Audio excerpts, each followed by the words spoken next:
ce moment précis, Natacha? Eh bien, écoutez, vous savez, aujourd'hui, les parcs zoologiques en France sont quand même assez nombreux. Il y en a un peu plus de 300 et ils doivent rivaliser d'imagination pour continuer à séduire un nouveau public.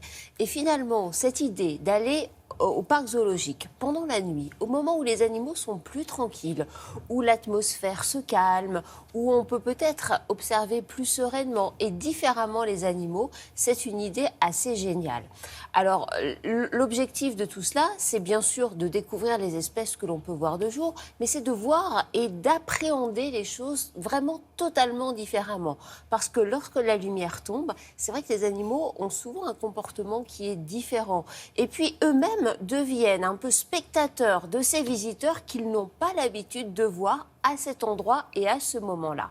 Alors aujourd'hui, quelques parcs zoologiques en France proposent justement des visites nocturnes. Ça reste tout à fait exceptionnel parce qu'il faut mettre en place toutes les conditions nécessaires à l'accueil du public de nuit. Et puis le zoo que nous allons découvrir maintenant, qui est le zoo de Pont-Scorff, qui est situé près de Lorient en Bretagne, accueille ce public au cours de 4 nocturnes, là maintenant au mois de juillet, du 26 au 29 juillet, avec un éclairage particulier et puis avec un accueil un peu festif. Il choisit cette année un thème qui est l'Inde pour que vraiment le visiteur se sente emmené dans un voyage différent. Je vous propose de découvrir cette aventure vraiment hors du commun. Regardez. L'expérience de visiter un zoo la nuit, c'est en fait inviter le visiteur à découvrir le zoo comme il ne l'aurait jamais vu. Les gens vont pouvoir déambuler sur l'intégralité du parc, sur 12 hectares, et vont pouvoir découvrir du coup au détour des allées en nocturne les 120 espèces qu'on héberge ici au zoo de Pont-Scorff, ce qui équivaut à peu près 600 animaux. Ça va. Ouais, un peu. Regarde. Les visiteurs vont pouvoir observer les lions dans un moment vraiment très privilégié. On a 6 lions ici à Pont-Scorff. Et lors des nocturnes, c'est vrai que les animaux sont très paisibles, très calmes.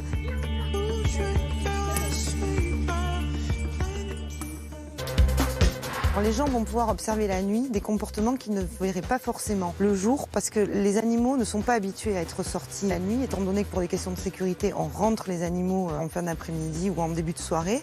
Et donc ça développe chez l'animal une découverte complètement différente de son environnement. Et en fait, ça suscite aussi des comportements qui sont intéressants pour le visiteur d'observer. Donc c'est la recherche de choses qu'ils ne verraient pas quand ils sont dans leur enclos la nuit, dans l'obscurité. Il y a une espèce d'ambiance feutrée, c'est à la fois festif, avec des décors, des éclairages qui mettent en valeur vraiment le potentiel paysager du parc. Et donc il y a vraiment ce sentiment très singulier et qui n'est pas habituel, à la fois chez les animaux et à la fois chez les visiteurs.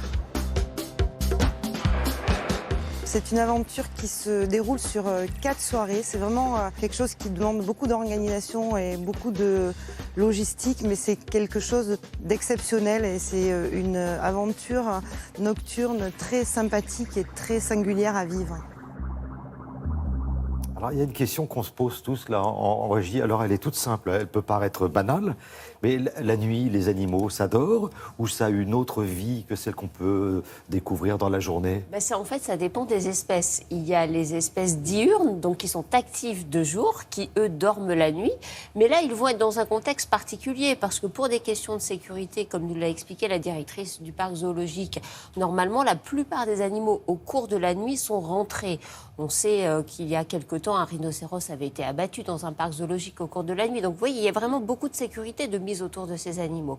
Et puis, à contrario, il y a des espèces nocturnes qui, elles, vraiment vivent beaucoup la nuit, et c'est à ce moment-là qu'on va pouvoir vraiment bien les observer. Mais même les espèces qui ont l'habitude de dormir pendant la nuit, elles vont être tellement surprises par cette chose inhabituelle de voir des éclairages, de voir des visiteurs, et puis eux-mêmes d'être non pas dans leur loge de nuit, mais dans leurs enclos de jour, que finalement, ils vont faire nocturne aussi. Donc, je vous rappelle, ces 4 soirées de la nuit des animaux aux zoo de Pont-Scorff, donc près de Lorient en Bretagne. Ce sont les 26, 27, 28 et 29 juillet, donc la semaine prochaine. Voilà, une jolie aventure à découvrir. Superbe, merci beaucoup, à plus tard.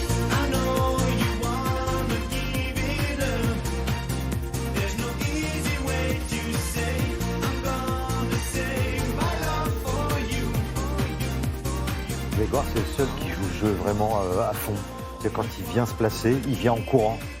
C'est vrai, hein, à chaque fois. Je suis venu à France 2 en courant ce matin. Mais absolument, mais Bien c'est sûr. ça, mais c'est ça qui fait le solide gaillard que vous êtes. Ça s'appelle le ventre social, je rentre le ventre. Comme ça. Voilà, c'est ça. On commence avec la natation. Oui, avec une nouvelle médaille en eau libre, ça se passe en Hongrie. 5e course, 5e médaille, la 3e en or pour le relais mixte. Regardez ce qui s'est passé hier soir, regardez ces jeunes gens sur le podium, sur la plus haute marche du podium, de gauche à droite, Marc-Antoine Olivier, Logan Fontaine, Aurélie Muller et Océane Cassignol. Alors le principe de ce relais, c'est un relais mixte, un parcours de 5 km, 2 nageurs, 2 nageuses qui couvrent chacun 1 km 25, pas d'ordre de passage imposé, donc hommes et femmes peuvent être dans l'eau en même temps. La France avait décidé de faire partir ses 2 meilleurs nageurs en dernier, Aurélie Muller et Marc-Antoine Olivier, dont on a parlé toute la semaine, tous deux déjà médaillés d'or et d'argent en individuel. Et l'arrivée, un nouveau titre mondial, et on attend de nouvelles médailles aujourd'hui avec les 25 km messieurs et dames. On va rester dans l'eau en Hongrie, à Budapest, avec enfin un succès pour les Françaises en water-polo. Les Bleus, qui avaient débuté les championnats du monde par 2 lourdes défaites, ont battu le Japon. Courte victoire, 9-8. Et la France termine le tour préliminaire à la 3e place et disputera un match de barrage face à l'Australie demain. Et à la clé, une place pour les quarts de finale. Parfait. Athlétisme à présent. Handisport, ça se passe à Londres, et une nouvelle médaille, la 3e pour un garçon qui s'appelle Pierre Ferban, que je vous présente tout de suite. Regardez, Pierre Ferban, qui a 45 ans, il est natif de la Nouvelle-Calédonie, et après le bronze sur 200 mètres et 400 mètres, il s'offre l'argent sur 800 mètres, catégorie T53, paraplégique sans abdominaux fonctionnels. Il a été devancé par le Canadien Lakatos. L'autre Français en lice s'appelle Nicolas Brignon, il termine 6e. Ferban, lui, a un palmarès impressionnant, il a déjà été champion paralympique, champion du monde, champion d'Europe et champion de France. L'Euro de foot féminin aux Pays-Bas. Demain, la France tentera d'enchaîner une 2e victoire avec l'Autriche. Et hier soir, les Néerlandaises, hôtes de cette compétition, ont remporté leur 2e match en battant le Danemark 1-0. Les Pays-Bas ont pris une option pour les quarts de finale. Elles sont en tête, ces Néerlandaises, devant le Danemark. Et les Belges, qui, les Belges, pour la première fois, ont battu la Norvège 2-0. Les Norvégiennes, elles sont vice-championnes d'Europe en titre, et elles sont pour l'instant dernière de leur groupe. Et samedi soir, on a rendez-vous avec l'équipe de France sur France 2. Exactement. Vous connaissez tout, vous avez tout le programme. Non, mais attendez, Oui, je sais que vous êtes devant télé. Et notamment, hier, vous étiez devant... Je fais télé matin et après, je regarde le sport. Et le Tour de France. C'est une vie passionnante. Je sais, c'est une très belle vie devant la télé. Bah tiens, le Tour de France, c'était incroyable étape. hier. Une très belle étape et une victoire française à l'arrivée. Ce garçon, regardez, il s'appelle Warren Barguil. C'est donc la 18e étape, et au bout des 179 km avec une arrivée à l'Isoard, le Français Warren Barguil s'impose. C'est son 2e succès sur le Tour cette année. Le Breton de 25 ans a assuré son maillot à poids de meilleur grimpeur. Il signe la 5e victoire d'étape tricolore sur ce Tour. Pour le classement général, Romain Bardet a attaqué. Il termine 3e du jour sans avoir distancé Froome, qui termine lui dans sa roue. Et Bardet remonte à la 2e place du général, juste derrière Froome, le tenant du titre.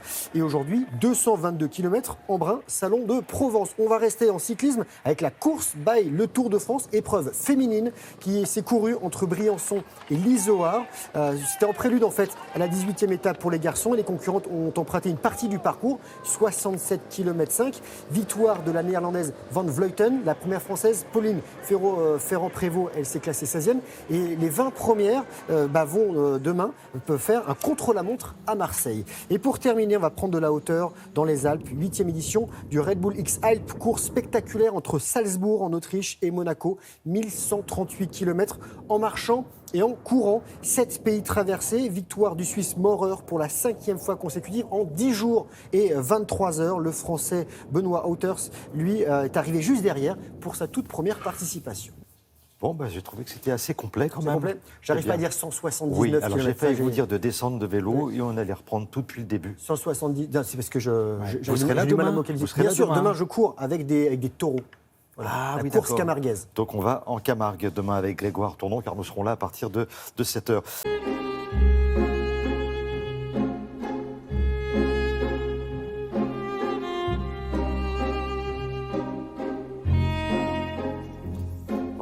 Béatrice Bonagonin, elle a toujours le chic pour vous dénicher des expos à ne manquer sous aucun prétexte. C'est pour ça que vous devez aller à Monaco, au Forum Grimaldi. Bon, quand j'ai dit ça, j'ai rien dit, parce que tout le reste est à voir et c'est superbe. C'est très beau, bah oui, parce que ce sont des trésors rares. Enfin, en tout cas, c'est rare de les voir en France. Il y a même certaines pièces. Il y a 250 œuvres présentées au Grimaldi Forum autour de la Cité interdite. Il y a certaines pièces qui ne sont jamais sorties de Chine et qui ne ressortiront jamais de Chine. Donc, c'est assez exceptionnel. Donc, l'histoire est simple, c'est de revenir sur les Qing, la dernière dynastie d'empereurs ayant régné du XVIIe siècle au début du XXe siècle, 1911, et qui ont habité cette cité impériale. Alors, cette cité impériale avait été édifiée un peu plus tôt par les Ming, par le troisième empereur des Ming, au XVe siècle. Et ce sont les Qing qui ont régné pendant 3 siècles dans cette cité impériale. Alors, vous imaginez bien qu'il y a des trésors tout à fait incroyables, parce qu'ils ont gardé qui détenait les trésors, qui détenait la culture, détenait quelque part le pouvoir. Donc, ils ont collectionné, ils ont même collectionné des antiques. Donc c'est tout le patrimoine finalement chinois depuis la nuit des temps qui était conservé dans cette cité interdite. Alors ce qui est bien avec les Qing au XVIIe siècle, c'est qu'ils ont ouvert la Chine au reste du monde, notamment à l'Occident. Il faut savoir qu'à cette époque-là, il y avait beaucoup d'échanges entre l'Occident et la Chine. Et du coup, il y a eu beaucoup d'influences chinoises en France notamment, et notamment à la cour de Louis XIV à Versailles. Parce qu'ils se connaissaient, ils se fréquentaient, et il y avait beaucoup d'échanges entre cet empereur sur lequel on va mettre le focus, Kangxi, qui est le premier des Qing, et que l'on va retrouver dans l'expo au Grimaldi Forum. Regardez, c'est un bijou.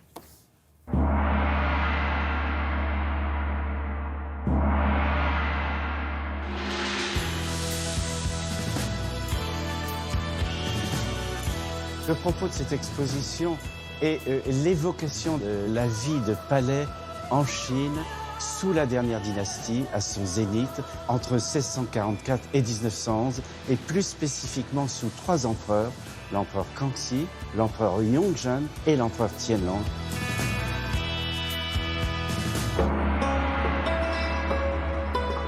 L'exposition commence par l'implantation de la nouvelle dynastie, les Mandchous. Ce sont des nomades qui vont investir la Chine de manière fulgurante. Ils arrivent à cheval, sont d'excellents tireurs à l'arc, avec un armement extrêmement léger, des uniformes très caractéristiques, très colorés, qui vont mettre en place la totalité de leur armée sur le territoire et renverser la dynastie des Ming. Kangxi, c'est le véritable fondateur de cette dynastie. Le règne de Kangxi correspond à celui de Louis XIV. Et d'ailleurs, il y a eu des échanges entre les deux. Il a bénéficié d'une éducation extraordinaire. Il a hérité de la tradition mandchoue, c'est-à-dire une formation militaire, une solidité physique. Il a aussi hérité d'une éducation traditionnelle chinoise, une éducation écrite, du savoir, des lettres. C'est un homme qui passait 3 heures par jour à faire de la calligraphie. Hérité aussi de l'éducation étrangère. Il avait auprès de lui 2 jésuites, et en particulier le père Verbiste, qui lui a enseigné les mathématiques. Il était passionné par l'astronomie. Son règne a duré 60 ans. Son fils lui a succédé, son petit-fils, et on va voir quasiment 150 ans de règne en continu qui sont présentés dans cette exposition.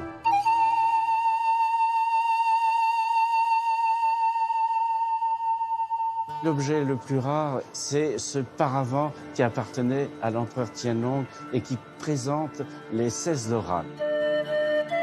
Les Loran sont les disciples du Bouddha et c'est un paravent laqué noir. Les personnages sont représentés en jade blanc et c'est une pièce totalement extraordinaire qui n'est jamais sortie du patrimoine chinois. C'est un tour de force et un objet de virtuosité. L'exposition permet de survoler un moment extrêmement fort de la Chine, un moment où la Chine est plurielle et multiple. C'est un voyage à travers la dernière dynastie qui ouvre les portes et les fenêtres vers la Chine moderne.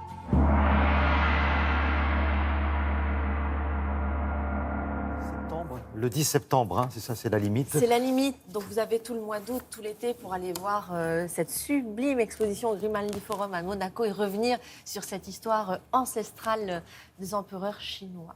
Là, on part en Angleterre. Nous allons retrouver Loïc Delamornay. Et vous le savez, nos sociétés modernes se battent contre un fléau à la télévision, dans les magazines, sur Internet. Les clichés sexistes qui font des dégâts. Alors, à ce propos, Loïc Delamornay, à Londres, bonjour d'abord. On pensait que les Britanniques étaient courtois, bien élevés. Et pourtant, chez vous aussi, au Royaume-Uni, en 2017, eh bien, des publicités qui sont incroyablement sexistes ont encore cours aujourd'hui. C'est vrai, Thierry, les Britanniques ne font pas mieux que les autres, pas mieux que les Français d'ailleurs, puisqu'on se rappelle qu'il y a encore quelques années en France, Darty avait fait scandale avec cette publicité qui disait que face à la technologie, nous sommes tous un petit peu blondes. Et les Britanniques, ils vont toujours de leurs clichés sexistes, même en ce moment. Alors, il y a eu par exemple cette publicité dans le métro de Londres. On pouvait voir cette affiche de publicité pour une agence immobilière vantant une maison d'époque très ancienne avec une extension beaucoup plus moderne. La maison d'époque ancienne, c'était évidemment un vieux monsieur visiblement très riche, et l'extension moderne, une jeune femme moins riche mais beaucoup plus jeune et beaucoup plus attirante. Bref, les clichés sexistes ont la vie dure et les Britanniques ont décidé d'y mettre le holà. Vous allez le voir avec des règles beaucoup plus dures qui vont entrer en vigueur. Regardez ce reportage réalisé par Maxence Peignet et Laura Calmus. Madame incapable de percer un trou dans un mur, pendant que monsieur se la coule douce. Un jeune homme qui découvre la lessive. Et quand maman s'en va, impossible de trouver la machine à laver. Un mari dépeint comme un bon à rien qui peut enfin participer aux tâches ménagères grâce à un produit révolutionnaire. Les publicités britanniques n'hésitent pas à piocher dans les clichés pour en faire des outils marketing. Mais d'ici 2018, l'organisme en charge de réguler les pratiques publicitaires est déterminé à en finir avec tous les stéréotypes. Oven Pride, tellement facile qu'un homme peut le faire. Nous voulons mettre un terme aux stéréotypes dans les publicités. Nous allons renforcer les règles dès l'an prochain. Nous éliminerons les clichés nocifs. Les ingénieurs à qui nous avons parlé nous ont par exemple dit qu'il n'y avait pas assez de femmes dans leur métier et que les publicités avaient une grande part de responsabilité. Et c'est justement ce genre d'image qui est dans le viseur de l'organisme. Dans cette publicité pour du lait en poudre, la petite fille a un avenir tout tracé de danseuse et le petit garçon deviendra forcément mathématicien. Car avec les nouvelles réglementations, ces stéréotypes ne seront plus permis. Fini aussi les publicités où les femmes s'occupent de tout à la maison. Comme ici où pour un Noël réussi, maman fait les courses, cuisine les plats, sert la dinde et fait la vaisselle sans aucun soutien et avec pour seule consolation le bonheur des autres. Le sexisme a longtemps été un vecteur de vente et à l'époque rien n'était trop osé, comme avec cette correction sévère pour cette femme qui dans les années 50 n'a pas choisi le bon café. Loïc, cette agence britannique là, de régulation de la publicité, elle veut aussi s'attaquer à l'image du corps féminin et au culte de la maigreur, notamment chez les mannequins. Oui, et d'ailleurs, une même publicité avait fait scandale aussi bien ici à Londres qu'à Paris. C'était cette publicité d'Yves Saint Laurent qui montrait des mannequins absolument squelettiques. Alors, ce sont les villes à l'époque, Paris et Londres, qui avaient fait retirer ces affiches-là. Mais aujourd'hui, ici au Royaume-Uni, il va y avoir des règles tout simplement pour interdire ce genre de publicité. Et puis également, en France, à noter qu'une loi va bientôt entrer en vigueur, en octobre prochain, pour désormais faire contrôler médicalement les mannequins qui seraient trop maigres et tout simplement mentionner à chaque fois les photos retouchées par ordinateur, par obligation de la loi. Voilà, ça c'est à suivre. Merci beaucoup Loïc Delamornay à Londres pour Télématin.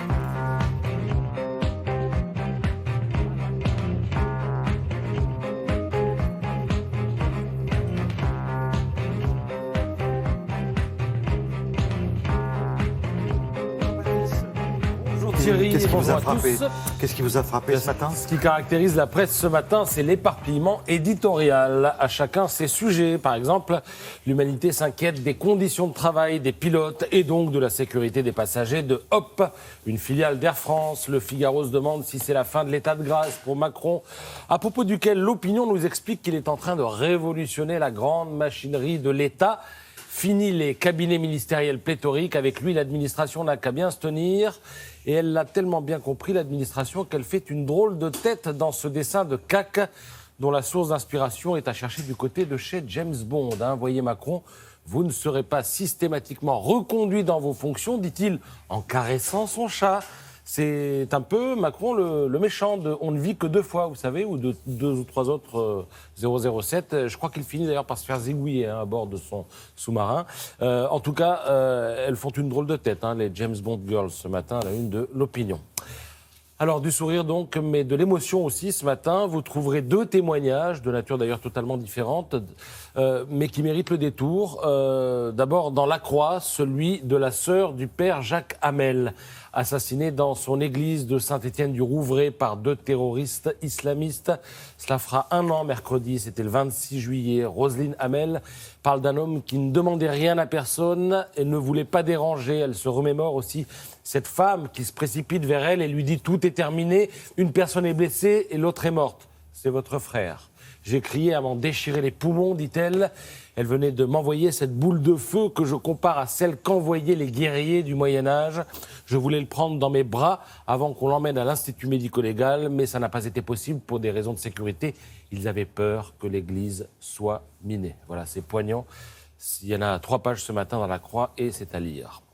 L'autre témoignage, lui aussi teinté d'émotion, s'exprime, on va dire, dans un contexte autrement plus festif, puisque c'est celui du Tour de France. Un tour déjà inoubliable, selon le Parisien. Un tour qui s'est paré d'une nouvelle touche de bleu hier, au terme de la prestigieuse étape de l'Izoard, où le Français Warren Barguil s'est imposé en solitaire. Voyez son geste, voyez son maillot à pois, ça ne vous rappelle rien ? Il y en a un à qui ça a rappelé des choses hier, il y en a même chialé, c'est Richard Virenque. Il a 47 ans aujourd'hui, Virenque. J'ai pris un uppercut, dit-il. Je suis revenu 13 ans en arrière, je me voyais à la place de ce garçon, cette jeunesse, ce maillot et ce geste au ciel que je faisais, c'était magnifique. Alors c'est vrai que le maillot à pois, c'est un peu son logo à Virenque, puisqu'il l'a remporté à 7 reprises, quand même 7 reprises, oui, sur le Tour de France. Voilà. Il me reste une poignée de secondes pour vous proposer une incursion dans le futur avec Science et Vie. Alors, à quoi ressemblera notre monde demain ? Eh bien, il ressemblera à ceci, et ceci, c'est un gratte-ciel flottant. Alors certes, il n'est pour l'instant qu'à l'étude, mais dans le contexte de changement climatique et de montée des eaux, il pourrait voir le jour. Il serait bien sûr autonome en termes d'énergie. Son électricité viendrait d'éoliennes et de centrales osmotiques. Vous savez ce que c'est, centrale osmotique ? Vous allez me dire, Kesako. Eh bien, c'est une technique qui marche dans les estuaires, notamment. Parce que dans les estuaires, vous avez de l'eau salée et de l'eau douce. Et la différence de salinité entre ces 2 eaux fait qu'il y a attraction entre les masses d'eau, que ça dégage de l'énergie. Et si vous mettez la bonne turbine au bon endroit, eh bien, cette énergie, on peut l'exploiter. C'est complètement fou, non ? Voilà, osmose. Voilà. Je reviens vous en parler tout à l'heure. Je vais aussi vous parler, regardez, des pistes d'aéroport rondes. Ça aussi, c'est pour demain.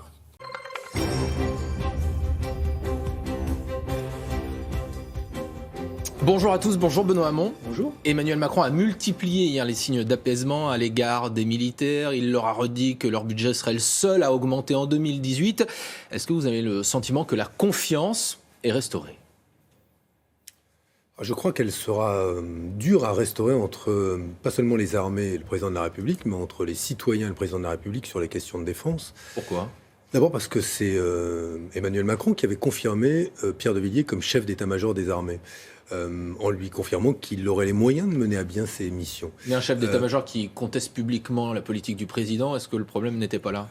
Rappelez que le chef d'état-major des armées, en tout cas l'ancien chef d'état-major des armées, s'est exprimé à la demande de l'Assemblée nationale, dans un exercice parfaitement légal et démocratique, ce qui est même plutôt un progrès que de pouvoir entendre des responsables militaires devant l'Assemblée nationale exprimer leur vision de l'avenir de la défense. Donc il l'a fait dans un cadre parfaitement légal. Qu'aurait-on voulu qu'il mente, qu'il se taise sur l'évolution du modèle des armées ou qu'il dise qu'avec 850 millions d'euros de moins en 2017, il n'a pas les moyens de mettre en œuvre des politiques de sécurité. Donc il a dit sa vérité, ou en tout cas la conception qu'il avait de l'avenir des armées. Et pour cela, il est rappelé à l'ordre par le président de la République. Moi, je ne conteste pas que le chef de l'État puisse exprimer de l'agacement, mais après tout, on est dans un exercice démocratique et il a voulu, à partir de là, faire preuve d'autorité. Et à mon sens, elle est assez déplacée, cette preuve d'autorité. Ça traduit quoi, justement, ce conflit qu'il y a eu ? Oui, je pense qu'il y a une forme je ne sais pas comment dire ça autrement, mais d'immaturité, une sorte de d'hubris, de démesure, de volonté d'exprimer un rôle de chef dans un registre qui me paraissait, ou un répertoire assez déplacé, quand il avait lui-même confirmé le chef d'état-major, quand s'était lui-même, je m'en souviens, engagé lors de l'élection présidentielle. Nous partagions d'ailleurs ce point de vue sur le fait de maintenir les moyens des armées et de notre sécurité. Nous luttons contre le terrorisme. Nos soldats sont engagés sur plusieurs théâtres extérieurs. Ils ont besoin d'être protégés dans leur mission pour nous protéger efficacement. Et je crois que sur ces questions-là, il a manqué à sa parole devant les Français, pour commencer, en n'honorant pas ses engagements sur les moyens donnés en 2017 aux armées. Il a manqué à sa parole au général de Villiers. Et à partir de là, il a créé lui-même une situation de crise dont il a voulu s'échapper par un acte d'autorité, mais que personne n'a véritablement compris quand il s'est traduit par une humiliation publique du chef d'état-major des armées. On ne comprend pas bien, ou en tout cas pas grand monde n'a compris cette décision-là. Alors, bonne nouvelle, malgré tout, en 2018 pour le budget des armées qui doit augmenter. En revanche, les autres secteurs font grise mine puisqu'il annonce qu'aucun autre budget ne sera augmenté. Et c'est même un sacré coup de rabot puisque Gérald Darmanin annonce 10 milliards d'euros d'économies à trouver l'an prochain. En même temps, Emmanuel Macron dit « Je tiendrai mes promesses, les créations de places de prison, les créations de postes de policiers, ça vous semble possible ?» Ça vous inquiète ce coup de rabot, 10 milliards d'euros? Je m'inquiète pour les écoles, je m'inquiète pour les collèges, pour les lycées, je m'inquiète pour les hôpitaux. Je m'inquiète pour tous ces services publics où on est déjà sous tension et où on a besoin d'effectifs supplémentaires. Vous avez aujourd'hui, en raison de l'évolution de la démographie scolaire, des écoles dans lesquelles il n'y a pas de remplaçants, où on voit bien que les classes sont toujours surchargées. C'est pas parce qu'on fera quelques mesures spécifiques sur les classes en zone d'éducation prioritaire que pour autant ces questions-là seront réglées. On voit qu'il y a des hôpitaux dans lesquels aujourd'hui, par manque de personnel, ce sont les conditions de prise en charge des patients qui sont mises en cause. Grosse coupe aussi, il y a eu dès cette année sur l'enseignement supérieur. La recherche. 330 millions d'euros en moins sur la recherche, c'est-à-dire la préparation de l'avenir, et sur l'université, c'est-à-dire je crois que sur l'université c'est près de 100 millions d'euros en moins, et on se retrouve dans cette situation où on ne peut pas accueillir des étudiants alors qu'ils ont le bac. Et c'est un des sujets de cette rentrée que de voir qu'avec le système APB on a été obligé de passer par des tirages au sort, qu'en clair il y a près de 90 000 lycéens qui ne trouvent pas leur place. Comment régler cela? Je rappelle d'abord que la réponse du gouvernement aujourd'hui, c'est mettre plus de sélection. Mais il y a déjà un prérequis pour entrer à l'université, c'est le bac. Parce que le bac, c'est un grade universitaire. Est-ce que c'est suffisant? Oui, mais que faites-vous des 90 000 étudiants si vous ne les accueillez pas à l'université? Vous avez eu le bac, vous avez le droit de rentrer à l'université, à l'enseignement supérieur, mais on vous dit il n'y a pas de place.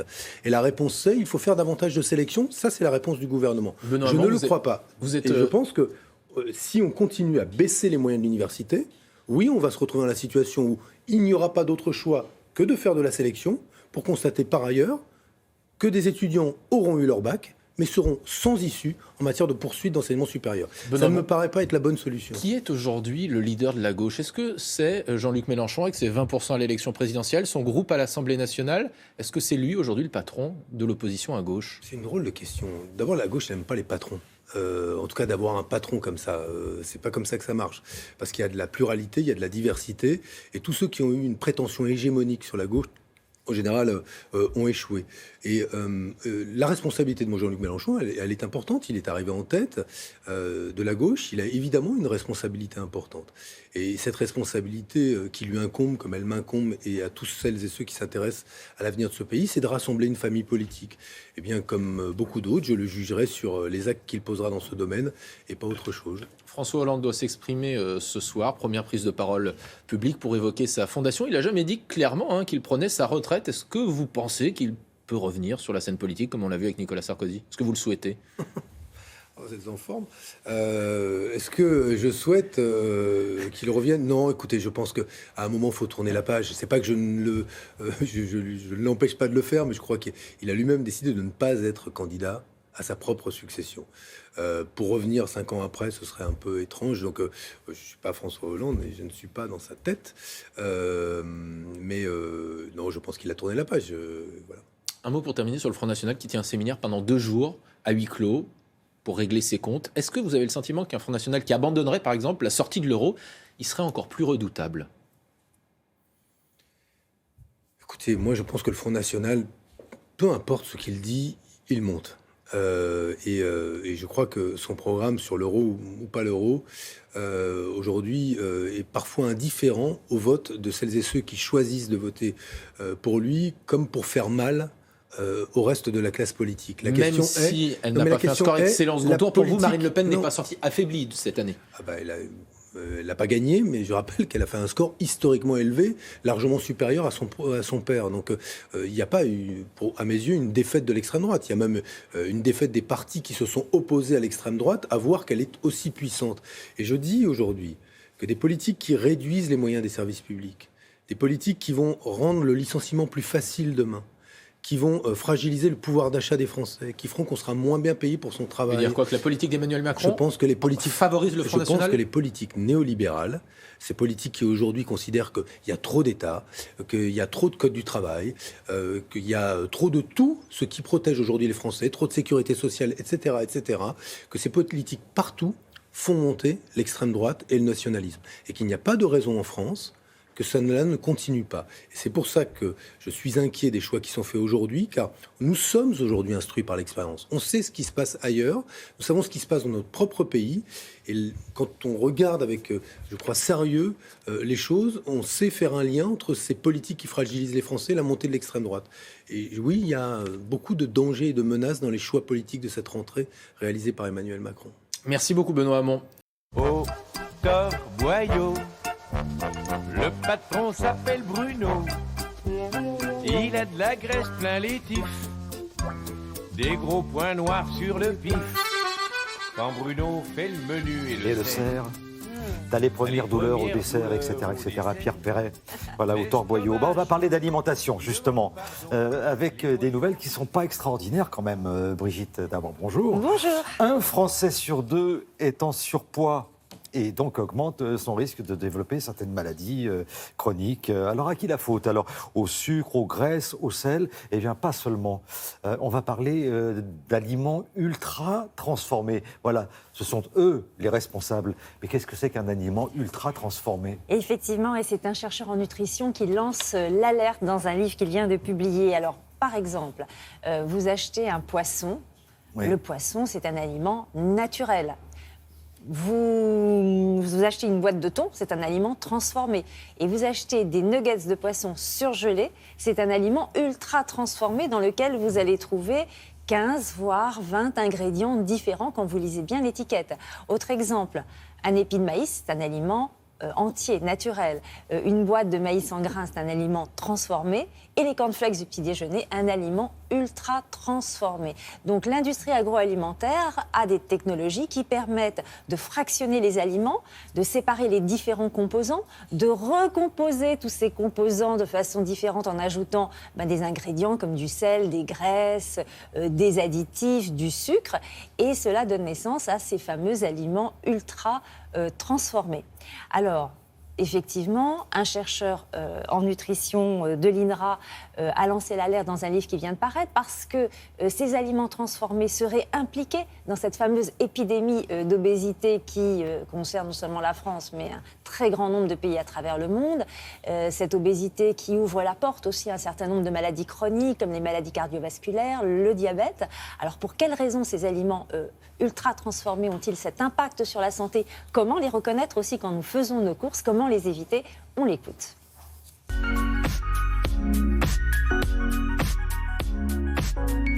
Les aliments ultra transformés les plus courants sont les céréales du petit déjeuner pour enfants, les desserts lactés, les yaourts à boire, les sodas bien évidemment, les spiritueux, c'est-à-dire les alcools forts, les confiseries et tout ce qui est barres chocolatées. On peut aussi ajouter les snacks sucrés salés. Ils sont assez faciles à reconnaître parce que, tout d'abord, ils ont souvent une longue liste d'ingrédients et d'additifs que vous n'utilisez pas à la maison, qui sont typiquement industriels. Souvent, au-delà de 5, on considère que le produit est ultra transformé. Deuxième caractéristique importante, ils ont souvent des emballages attractifs pour favoriser l'acte d'achat et aussi attirer les enfants. La troisième caractéristique, c'est que ce sont des aliments artificiels dont on ne peut plus reconnaître l'origine naturelle. Ce sont de pure fabrication de l'homme.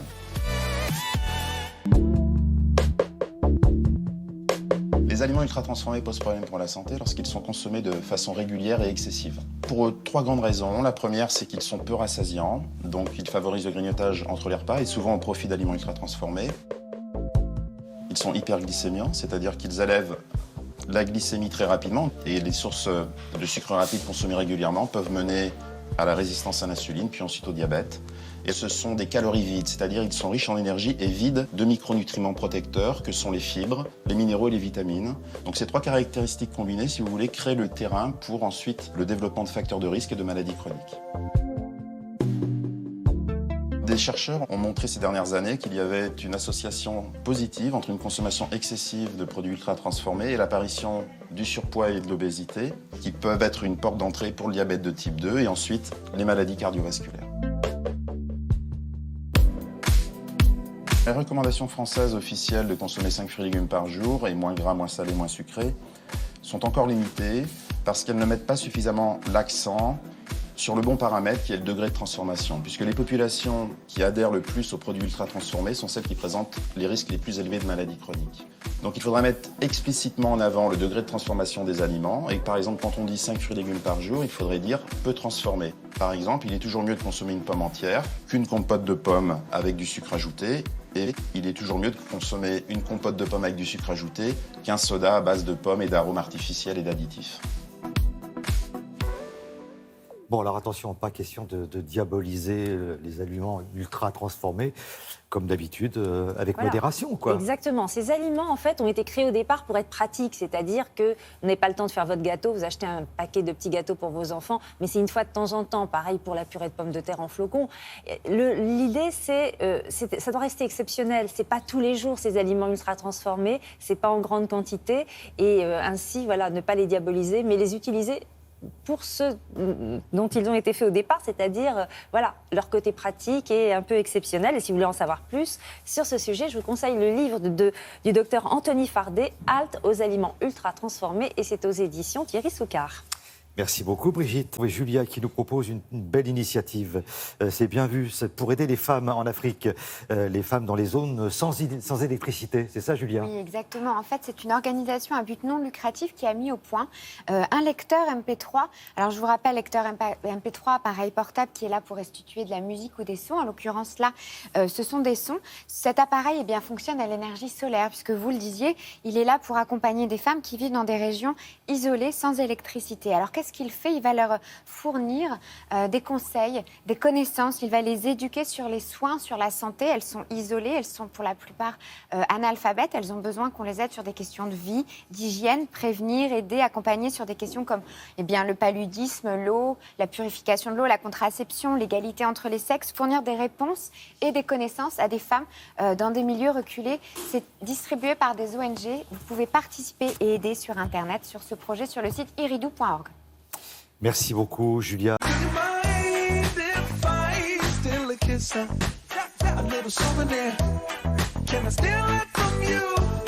Allez, c'est l'été, c'est les vacances, on a besoin d'une bonne sélection, voilà. On veut rouler comme ça et écouter des bons morceaux que vous avez choisis. Vous allez être déçus, j'ai pris que des morceaux cafards. Cafard, hein, genre... tristesse. Voilà. La tristesse, ouais. Non, on trouvait tristesse d'habitude. Vraiment, non, je déconne. Enfin, je plaisante. Je peux dire des gros mots, c'est les vacances. Donc, en fait, voilà, ce qui était intéressant dans cette sélection, en accord avec moi-même, hein, voilà, c'est surtout ça, ce qui est important. D'accord. C'est trois façons de passer l'été. C'est-à-dire que, voilà, vous aimez un peu les people, le name dropping, genre, je connais machin, je vais un peu à Ibiza. Dans ce cas-là, le premier extrait qu'on vient d'entendre, c'est vraiment pour vous. C'est-à-dire, vous avez Calvin Harris, qui est un des dans le top 5 des DJ ever.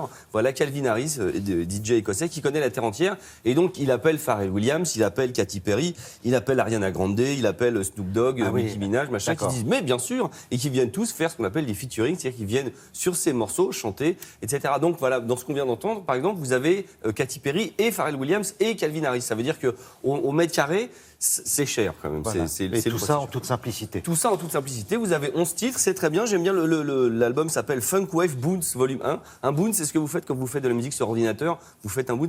Et donc c'est vraiment, il s'adresse aux DJ. Enfin, moi j'aime bien ce nom. C'est une blague juste. Je pense qu'il a fait pour moi cette blague d'ailleurs. Ça fait rire très moi, bien. Je pense. Je vois bien vos yeux écarquillés autour de la table. Oui, parce qu'on essaie de suivre. Très bien.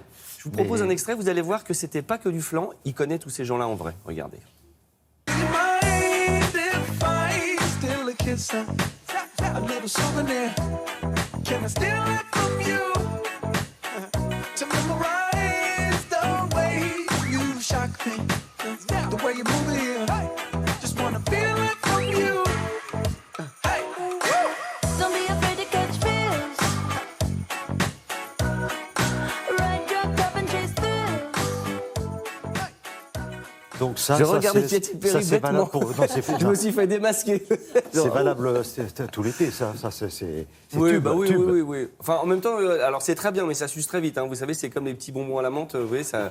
vous voyez ce que je veux dire? C'est pas fait pour durer jusqu'en 2019, quoi. Bon. Non, mais c'est juste Mais c'est- conduire la fenêtre ouverte et le bras sur le... C'est très bien produit, par contre. Vous voyez, c'est très bien fait. Voilà. Et oui, c'est Alors. Katy Perry, mais elle a changé de cheveux et de vêtements. Voilà. Bon, alors ensuite, parce qu'après je vous dirai ce que je prends et ce que je laisse. Ah oui, alors rien. D'abord. Donc on continue avec Haïm, H-A-I-M.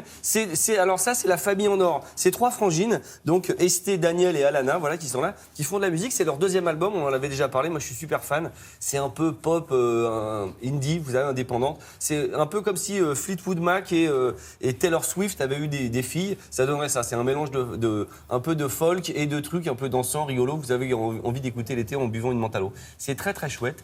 Leur 2e album s'appelle Something to Tell You. Regardez, ça donne envie tout de suite. Just know that I want you back. Just know that I want you back. Just know that I want you. I'll take the all in the fault tonight. I'll give you all the love I never gave before I left you. I know it's hard to hear it, and it may never be enough. But don't take it out on me now. Bon, alors on a roulé avec Calvin Harris, on a pris un thé à la menthe avec Haïm. Et pour terminer, qu'est-ce qu'on fait? Maintenant, on va boire une boisson orange pétillante en Italie avec la déclaration d'amour de Phoenix, le groupe français le plus américain, puisque c'est quand même les gars remplissent des stades de 20 000 personnes. Ils ont joué en lockout au Madison Square Garden. C'est le seul groupe français qui a quand même fait guichet fermé au Madison Square Garden. Et leur nouvel album s'appelle Ti Amo, voilà, en vinyle et en CD et évidemment en streaming. C'est une déclaration d'amour à l'Italie. Voilà, c'est très très chouette. Et je trouve qu'en plus, c'est le Phoenix de Listomania. Si vous êtes fan de Phoenix, c'était il y a 2 albums Listomania. Là, on est vraiment dans le Phoenix, pur sucre, j'adore, c'est très très bien. Appuyons sur le bouton pour regarder les images.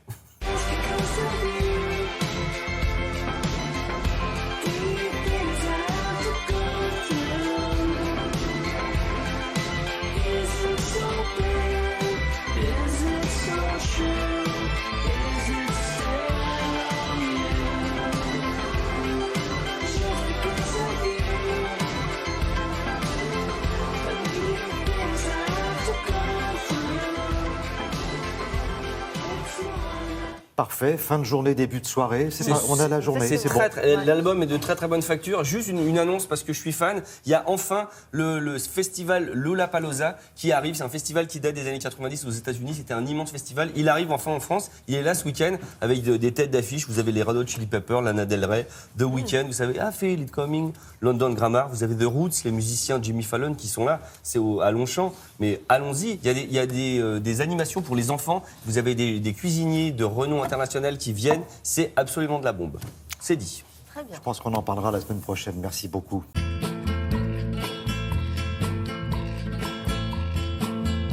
Bon, bah, vous le savez, tous les étés, Olivia de Lamberterie ne se déplace jamais sans 2 valises avec quelques affaires pour profiter de la plage ou de la montagne. Et dans l'autre valise, eh bien, les livres que vous allez peut-être lire, que vous devez lire cet été. Et rien ne vous empêche de bronzer intelligent en vous posant quelques questions et en réfléchissant. Et ça tombe bien, Olivia, on va parler de Margaret Atwood avec La Servante écarlate. Alors, il y en a qui ça dit certainement quelque chose, mais ça devrait normalement vous rappeler un roman 1984, c'est ça? Exactement. Olivia. On a coutume de dire que La Servante écarlate, c'est une version féministe et féminine de 1984 de George Orwell. Et c'est un livre qui a une histoire folle et qui a aussi un storytelling, comme on dit aujourd'hui. Margaret Atwood, c'est une Canadienne. Son nom est donné chaque année parmi les potentiels gagnants du prix Nobel. Autant vous dire que c'est une grande, grande romancière. Et elle écrit ce livre en 1985. Le livre devient progressivement un classique. Et depuis l'élection de Donald Trump, il devient même un livre culte. Pourquoi ? Parce que tout ce que dénonce Margaret Atwood pourrait arriver, on espère que ça ne sera pas le cas, dans la nouvelle présidence de Donald Trump. Alors ce livre, ce qui est étonnant, c'est qu'au départ, il n'a pas le même succès que 1984. Est-ce qu'il y a une raison particulière? Parce que là, on a l'impression qu'il est écrit par une femme et que ce sont les femmes qui vont... S'emparer du succès du livre, exactement. Pourquoi ? Parce que La Servante écarlate, c'est ce qu'on appelle une dystopie. En littérature, c'est une société imaginaire régie par une dictature qui empêche les gens d'être heureux. C'est une dictature dans laquelle les femmes, en gros, n'ont plus le droit de rien faire. Elles n'ont plus le droit de travailler, elles n'ont plus le droit de se marier, elles n'ont plus le droit de gagner de l'argent, elles n'ont plus le droit d'avoir des enfants pour elles. Parce que les servantes écarlates, qu'est-ce que c'est ? Ce sont des jeunes filles qui sont dans une société dans laquelle la pollution a fait chuter la fécondité, qui sont les seules à pouvoir encore avoir des enfants. Sauf que ces enfants, elles n'ont pas les droits de les avoir pour elles, mais pour des hommes dominants chez qui on les installe et chez qui elles vont enfanter. Et après, ces enfants vont être élevés par l'épouse de l'homme tout-puissant. Ah oui, c'est pas très rigolo. J'ai l'impression qu'on fait une espèce de régression dans des siècles précédents. C'est exactement ça. C'est une régression dans laquelle les femmes sont organisées suivant des couleurs. Alors les servantes écarlates, elles sont rouges, du sang des menstruations. Les épouses, elles sont bleues et les servantes sont vertes. C'est un livre incroyable. Vous savez pourquoi ? Parce qu'en fait, tout ce que Margaret Atwood imagine a finalement déjà existé. Elle n'invente rien. Donc elle prend un peu des procès qui ont été faits aux femmes contre les sorcières, elle prend un peu de ce qui est arrivé à l'époque de l'esclavage, elle prend un peu de ce qui est arrivé du temps terrible de la Shoah. C'est un livre qui est hypnotisant, glaçant, saisissant, c'est un vrai page-turner. À tel point qu'il y a, aux États-Unis, il y a des servantes écarlates. Des femmes qui se déguisent en servantes écarlates pour aller dans les tribunaux, pour protester par exemple contre les lois visant à restreindre l'avortement. Et puis il y a une série magnifique. C'est une série interprétée par une comédienne exceptionnelle. C'est celle que vous avez peut-être découverte dans Mad Men. C'est Elisabeth Moss. Alors elle aussi, s'il y en a une qui mérite le prix Nobel, Elisabeth Moss, mais je pense qu'elle est déjà bien récompensée. Voilà, La Servante écarlate. Et c'est le livre qui fait trembler l'Amérique de Trump, au cas où il aurait l'intention de... Faire régresser les droits des femmes, exactement. C'est chez Pavillon Poche et c'est formidable. Pour se remettre de nos émotions, juste un petit mot pour parler de Olivia. Olivia joue les espionnes chez Seuil Jeunesse. Alors Olivia, vous savez, c'est la petite cochonne la plus mignonne de toute l'histoire de la littérature jeunesse et surtout la plus insupportable. Et là, le livre commence, la maman d'Olivia n'en peut plus parce qu'elle vient de lessiver sa cuisine est toute propre. Or, Olivia a l'idée de faire un smoothie à la myrtille. Vous pouvez imaginer ce que c'est. Et donc, la maman d'Olivia, elle se plaint à son père, elle lui dit « Mais écoute, je ne sais pas quoi faire avec Olivia. Où est-ce que je pourrais l'envoyer pour lui donner un peu du plomb dans la cervelle? Je l'emmène à l'opéra, est-ce que tu crois que c'est une bonne idée ?» Et le père d'Olivia dit « Oui, c'est une bonne institution. » Olivia ne sait pas ce que c'est qu'une institution. Elle demande à sa maîtresse et sa maîtresse lui dit « Oh, une institution, ça peut être une prison. » Et là, Olivia va fantasmer. Elle pense que sa maman veut la mettre en prison. C'est absolument délicieux. C'est drôle, c'est irrésistible. Et le dessinateur d'Olivia, avant, il faisait des costumes d'opéra. Et ça se voit dans tous les tableaux du livre, qui sont des Rothko, ou la table de salle à manger, c'est une table de chez Knoll. C'est au Seuil Jeunesse, c'est le livre le plus drôle de l'été pour tous les petits-enfants. Merci beaucoup, Olivia. Olivia joue les espionnes. Voilà, c'est un rêve secret d'Olivia, voilà, je devais le dire. Bon, album jeunesse formidable et c'est fou comme on a progressé dans ce domaine. Et puis Margaret Atwood, bien sûr, La Servante écarlate. Il y en a pour tout le monde, tous les étés, à Télématin. Merci beaucoup, Olivia, à bientôt. À la semaine prochaine.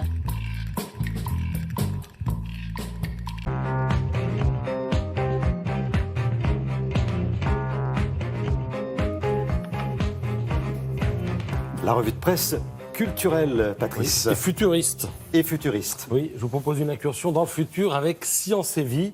À quoi ressemblera notre monde demain ? Eh bien, il ressemblera à ceci. Alors ceci, c'est un gratte-ciel flottant Alors certes, il n'est pour l'instant qu'à l'étude, mais dans le contexte du changement climatique et de la montée des eaux, eh bien, il pourrait voir le jour. Il serait bien sûr autonome en termes d'énergie. L'électricité proviendrait d'éoliennes et de centrales osmotiques. Alors vous allez me dire, osmotique, qu'est-ce que c'est ? Eh bien, c'est une technique qui marche particulièrement dans les estuaires. Pourquoi ? Parce que dans les estuaires, vous avez de l'eau salée et de l'eau douce. Et la différence de salinité entre ces deux eaux fait qu'il y a attraction entre les deux masses d'eau, que ça dégage de l'énergie. Et si vous mettez la bonne turbine au bon endroit, eh bien cette énergie, on peut l'exploiter. Donc demain, peut-être, vous habiterez un immeuble flottant. Demain, toujours, des pistes rondes d'aéroports. Voilà ce à quoi ça pourrait ressembler. Ça permet d'optimiser le flux de décollage et d'atterrissage d'un aéroport, nous dit Science et Vie. Ça réduit le nombre de manœuvres délicates liées au vent contraire. Et alors la piste serait circulaire, vous voyez, mais quand même, le cercle fait quand même un diamètre de 3,5 km. Parce que l'avion ne va pas décoller en prenant une courbe comme ça. Il ira a priori tout droit. Mais la piste sera légèrement inclinée pour utiliser la force centrifuge pour ralentir l'avion lorsqu'il se pose. Et alors demain, toujours, peut-être, alors celui-là, il va voir le jour, c'est sûr, un tunnel maritime. On est en Norvège, dans la péninsule de Stad. Il y a entre 45 et 106 jours de tempête par an. Donc ça devient intenable pour les marins. D'où l'idée de creuser un tunnel entre deux fjords. Il fait 1,7 km de long, il est large de 36 mètres, il est haut de 49 mètres. Et il va permettre le passage de 20 navires chaque jour. Évidemment, la circulation sera alternée parce qu'il ne fait que 36 mètres de large. Et la construction de ce tunnel commence en 2019. Ça, c'est acté. Le magazine Chasseur d'images, maintenant, nous propose sa rubrique Critique photo. Alors, hommage soit rendu au lecteur qui a envoyé cette photo et qui est donc publiée. Les spécialistes notent que l'image se découpe de façon parfaitement symétrique. On dirait en fait une carte à jouer. Alors, la symétrie, bravo. La lumière, bravo. Et puis l'attitude du modèle aussi, bravo. Donc, 20 sur 20, si je puis dire, pour cette photo. Ensuite, regardez cette photo. Une table de jeu. Alors, c'est marrant parce que la photo est parfaite, on va vous dire pourquoi. Mais on ne voit pas les visages pourtant. Alors la posture laisse suggérer qu'on est dans un cercle clandestin. Vous avez là deux personnages, l'un qui est un peu plus proéminent que l'autre, qui hésitent avant de lancer leur pari. On le voit, la position des mains au tripotage, si je puis dire, des jetons, alors qu'on ne voit encore, une fois je le précise, pas leur visage. Et alors le personnage central, qui est un peu bedonnant, il illustre à lui seul toute la détresse sociale qui semble céder de toutes parts dans cette photo. Voilà. Vous avez tout un tas d'analyses critiques dans Chasseur d'images. C'est passionnant si vous aimez la photo. Et je sais que tout le monde en fait l'été. On vous attend demain pour les revues de presse des magazines que vous lirez ce week-end. Merci beaucoup, Patrice. Allô, allô, monsieur l'ordinateur. Dites-moi, où est passé mon cœur? Je vous appelle au bureau du bonheur. Car je sors à l'instant du ministère. Cœur sur ton cœur. Bon, alors Julia, elle a fait une sélection de ce qui marche bien sur la toile. Et on va commencer par une pub. Oui, exactement. La sélection cette semaine, c'est intelligente, utile et engagée et féministe en tout cas. Et on va démarrer avec cette nouvelle campagne américaine. C'est une marque de yaourt. C'est une vidéo déculpabilisante qui est là vraiment pour encourager la solidarité, l'empathie entre les femmes. L'idée, c'est qu'on va vraiment chercher à les déculpabiliser. C'est-à-dire que toute notre vie de mère, on est soumise à toutes sortes de clichés et d'idées préconçues. Alors, on allaite, on le fait dehors et ça va pas. On n'allaite pas, c'est pas bien parce qu'on n'allaite pas. On travaille, c'est pas bien parce qu'on n'est pas avec nos enfants. Puis si on travaille pas, on manque d'ambition. Donc voilà, toutes sortes d'idées préconçues comme ça qui sont mises en avant dans cette publicité américaine. Oh, hey, it's me, Mom, out here in public. Catching some side-eye. First rule of motherhood, someone's always judging. Breastfeeding didn't work out. Guess what? World's still turning. Go to work? I'm missing his childhood. Stay at home? I have no ambition. Yeah, I bride my kids. How else do you think stuff gets done around here? No, I'm not the grandma. Do I look like her grandma? Mom's special juice? It's wine. Yoga pants? Big fan. Too much? How do you think I got the name Mom in the first place? Now, if you think that's shocking, check this out. Good old-fashioned oil is not made with cage-free Norwegian hemp milk. And guess what? What? She loves it. J'adore. Formidable. Ça a lancé un mouvement, en plus, le Mom On mouvement aux États-Unis, et c'est très bien. Et c'est un joli résumé de ce que vous venez de dire. Alors, je voulais attirer votre attention sur le talent des youtubeuses. Donc, ce sont ces vidéastes, réalisatrices qu'on trouve sur Internet. Ces femmes, elles sont pleines de talent. Alors, d'abord, vous avez Swan Périssé, qui est humoriste et donc youtubeuse émérite. Elle fait des petites vidéos très courtes avec toutes sortes de sujets. Elle dénonce pas mal de choses. Et alors là, elle s'est amusée à imaginer l'allégorie de la cigarette. C'est-à-dire que si la cigarette était une femme, comment elle serait? Voilà ce que ça donne. Tiens, tu vas m'enfiler ça, c'est la chemise de la soirée d'hier. Tiens, je te mets un petit accessoire avec la couleur vert-jaune, ça va faire un rappel des dents et des ongles. Ah ouais, tabac froid de Calvin Klein, c'est top.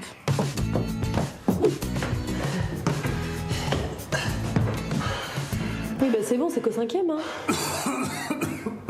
C'est ringard. Est-ce que je lui... Ou pas les dehors. Mais non, mais il fait super froid là, moins 10. J'essaye de parler, arrête. J'avais une discussion intéressante. On n'est pas bien là. Voilà, puis évidemment, d'autres encore situations que vous pouvez imaginer. Une autre youtubeuse pleine de talent et utile. Vraiment, elle s'appelle Léa Bordier. Elle est réalisatrice et elle donne la parole à des femmes anonymes avec beaucoup de sensibilité et de pertinence. Elle milite contre un phénomène sur Internet qui est le sexisme exacerbé. C'est-à-dire que YouTube, c'est une plateforme où les femmes vont rencontrer énormément d'obstacles, et notamment les youtubeuses. Donc, elles se font insulter, insultes sexistes, menaces à partir du moment où elles sont talentueuses. Voilà, il y a aussi énormément de réactions. Elle a demandé à ces femmes de se décrire et de décrire leur relation à leur corps. Et elle leur donne la parole de manière très humaine et de manière très très belle. Découvrez ça en images.